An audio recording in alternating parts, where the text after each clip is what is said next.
Now I don't know when the camera cut out, so I hope I got to talk about all of the book before it cut out. I should pay attention, but I wasn't. So I was talking about how I ate these lupini beans in my soup, and they were good. But and it was the first time I'd ever had lupini beans. They were kind of crunchy-ish though, and so I wouldn't recommend them in soup. I'd recommend them in a salad with something else that's crunchy. And this was the can that I had given to me that James doesn't even want to eat it. But I've been eating things in dented cans, and I've been just fine. But James said, it looks like that one's been around the world a few times. Anyway, I will eat it, because I've been eating things like this and I've been fine. But anyway, I'm going to talk about my videos now that I was watching while I was reading books, because I've been reading a book a day over the past few days, and this one was easy to read. It took me very little time. But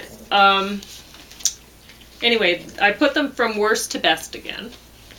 Future World, and this one stars James Franco and was directed by him, and this was so bad. It was basically like a Mad Max sort of thing, but I figured James Franco must really like dirt bikes or something, because somehow they're in this movie, they don't have bullets, somehow nobody's figured out how to make them on their own or whatever, so nobody has bullets, but somehow they all have fuel for their dirt bikes, and unlimited supply. It doesn't even seem to be a problem. And at one point, Mila Jovovich, her character, was talking about how the ocean is just dead now in the future, right? And it shows her watching the ocean and shows the ocean, and there's a bunch of seagulls pecking away at things on the sand.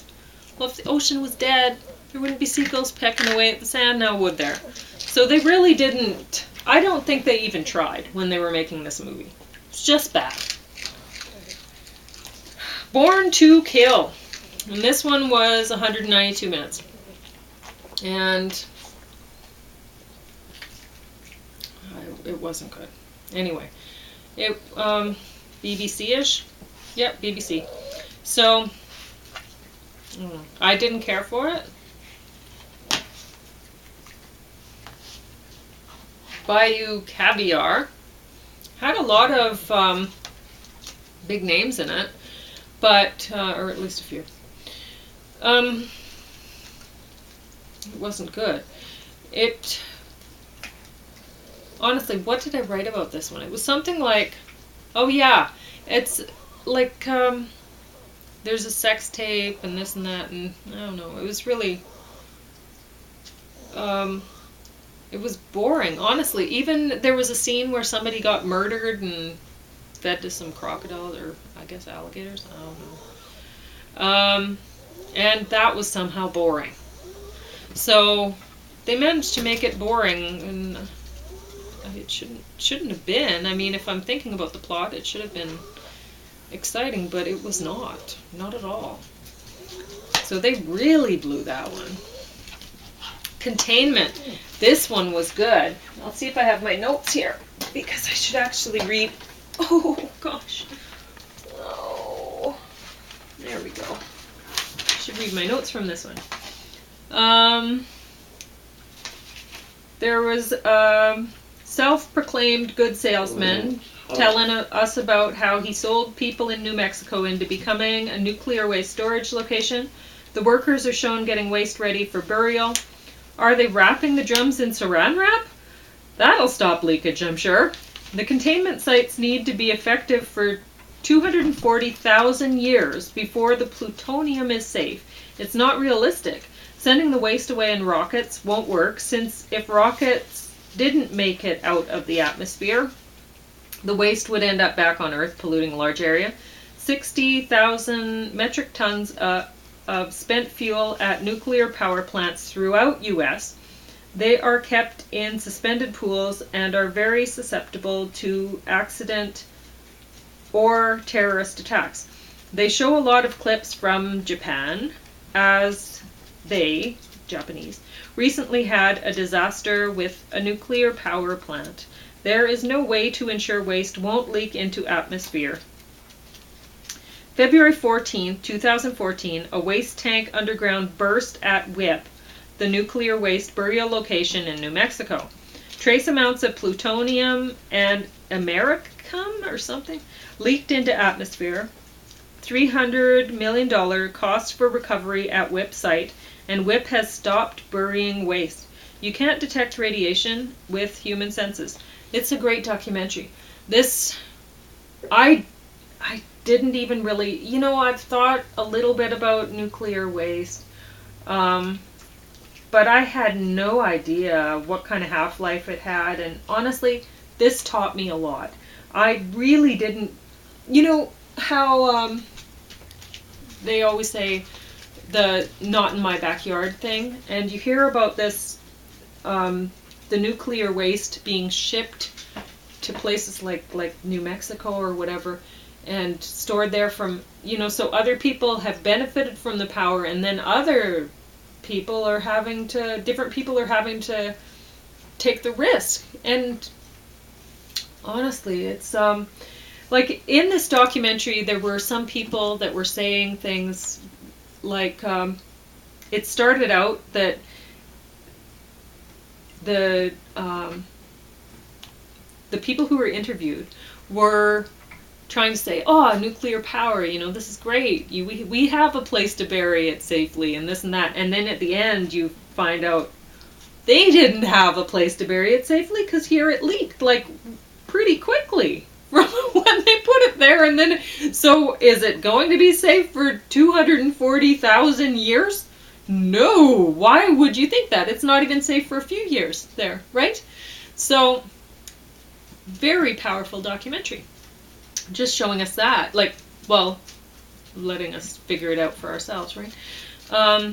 And there were a lot of people, like scientists and whatever, who were asked to think into the future of what could go wrong so that they could try to plan against it. And these people were saying, it shows how the government cares about people not only now, but in the future, because they're trying to keep the people in the future safe. And it's like, really? If you're trying to keep them safe, then you're not using nuclear power. You're not creating this nuclear waste now. And that's the point. Because obviously there's no way to store it safely now. We don't know of a way to store it safely. So, and they're like this, the nuclear power plant accident in Japan shows, well, accidents happen and it's huge, right? Huge impact. So it just, right now we're not in a position where we can safely use nuclear power. So it's not an option. It simply is not. And this documentary shows you that without question. So everyone should watch this. Now, I didn't put that last, and I wanted to because I thought it was very important, but I watched this. And this is so great. How could I? So, Ash vs. Evil Dead, the complete third season. And I hope they keep making this forever. Because honestly, there was a long time where, I don't know how to say his name, Sam Raimi or whatever. I mean, really, his career was made by making Evil Dead. And honestly, by casting Bruce Campbell, because he is so perfect for the character of Ash. So perfect.